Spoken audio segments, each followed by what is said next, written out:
Welcome to Olivia's Blooms.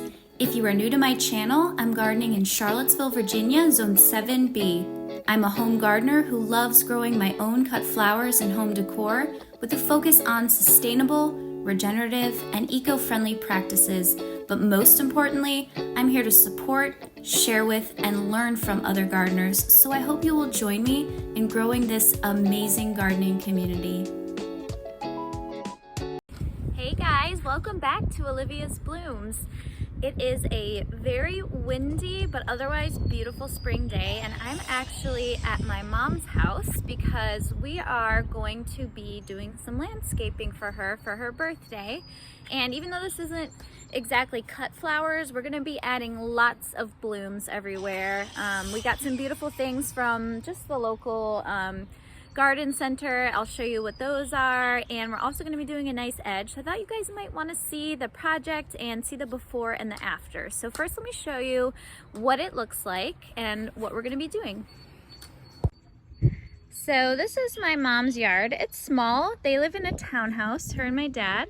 And she asked for her birthday if we would help her do an edge on her garden. So you can see we sort of laid it out. We haven't set these down in the ground yet. So of course we said we would be happy to do that. So we grabbed these pavers, and she has a few plants but not a ton in her yard. So I'm gonna be first doing some weeding. And what I'm not going to be taking out though is, look at these larkspur. I planted a few larkspur seeds here a couple years ago, and it has just spread itself all around. She's also got a few feverfew I planted for her. But I'm going to add some color and some plants that'll bloom right now in the spring, and then some that'll be hopefully blooming through the summer. She also has one hydrangea, and I have a beauty berry here too. So that's gonna be, I think, a nice way to have some quick, easy impact. Now let me show you the plants that we got. So I grabbed these stunning, they are Paracalis. I believe these are African daisies, and we had some similar ones last year, and they bloomed on and off until frost. And these are full sun. They are an annual, so they're just gonna last for this year, but beautiful immediate color. And then look at these beauties. These are actually a wallflower, which do well in our area. I've only ever grown the bright orange wallflower, but look at the variation of color on these. So beautiful. We have this beautiful green spice coral bell, and what I love about this, in addition to the gorgeous texture, is that it's a native here, and I think this will be perfect for underneath the tree. So they have one dogwood tree in the front, so a little bit of shade underneath there. I also grabbed some bright pink dianthus, because again, we're going for bright, colorful. I have some creeping phlox that I think will fill in nicely over the years, and these should be blooming here any day now. And that's it. So I'm going to start by getting all this weeding done, and then we'll finish the border and we'll plant these plants and probably add some mulch, and we'll show you the process and how it looks in the end.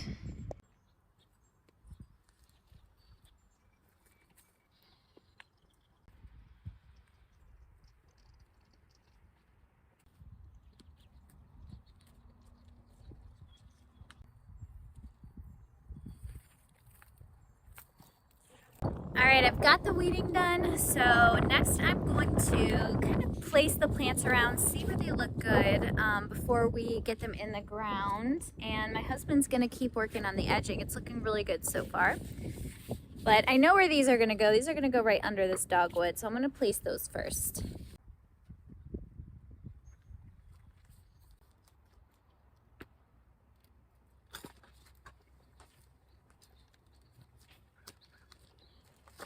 Here's what I settled on. I'm gonna put these two purple Paracalis right here in the front, and I'm gonna use these beautiful bright dianthus as a nice border here against the beautiful pavers. You can see what that's looking like already.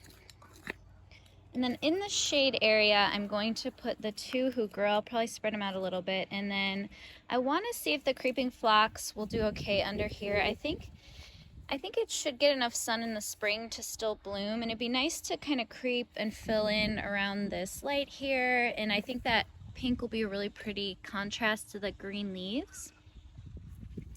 And then, oops, these guys fell over. This wind is pretty bad today, but I'm gonna put these 2 over here because I think that tone, get out of the sun, that tone is going to be really pretty against these dark barberries. I think that'll be a really pretty contrast as well. Yeah, I like that. That'll be really pretty.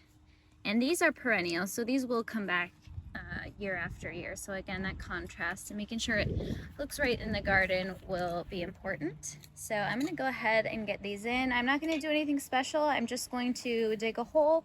I will throw in some Biotone starter fertilizer, and let's get these planted.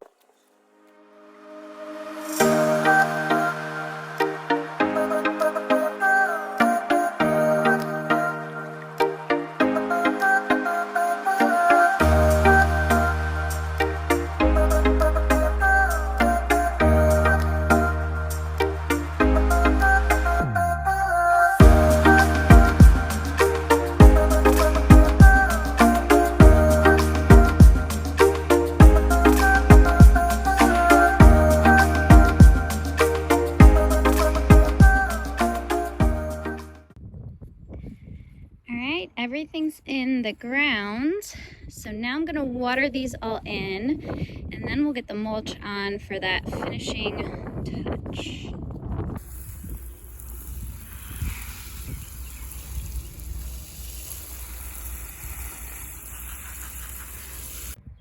While we're in my mom's backyard, look at this snapdragon. It survived the winter somehow. I mean, it's monstrous. I need to know her secret. I wouldn't have thought these were the best conditions. This is in shade back here. And just a little sneak peek. We are experimenting with a sweet pea trellis up their balcony wall here with some jute netting. Sweet peas are down here, still pretty young, but we'll see if they make a nice wall of beauty up this trellis.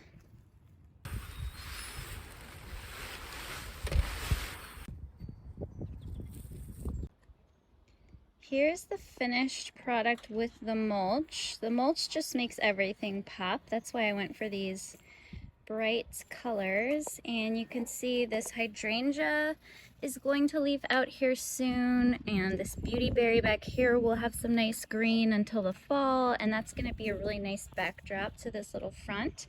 And these dianthus down here should grow and create a nice little border.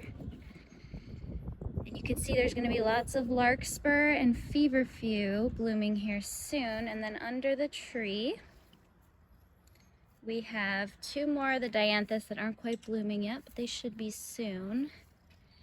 And hopefully here in a week or 2 we'll have some explosion of color with these scarlet flame creeping phlox, and that will look gorgeous with these native coral bells.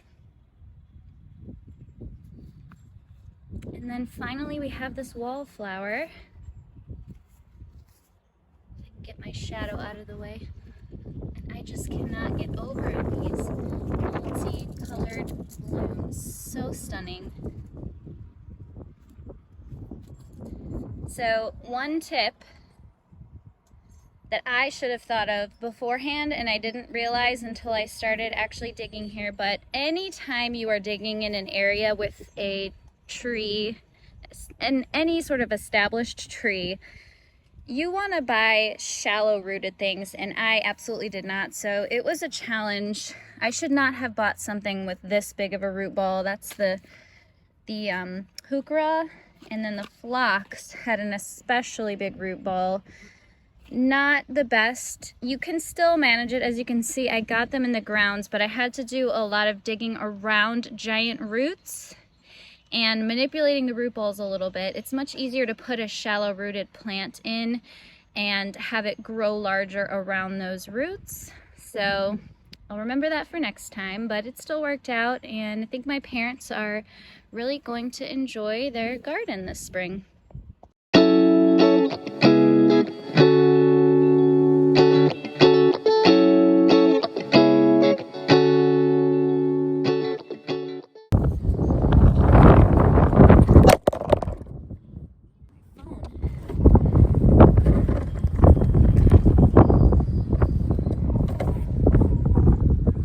This is blurry.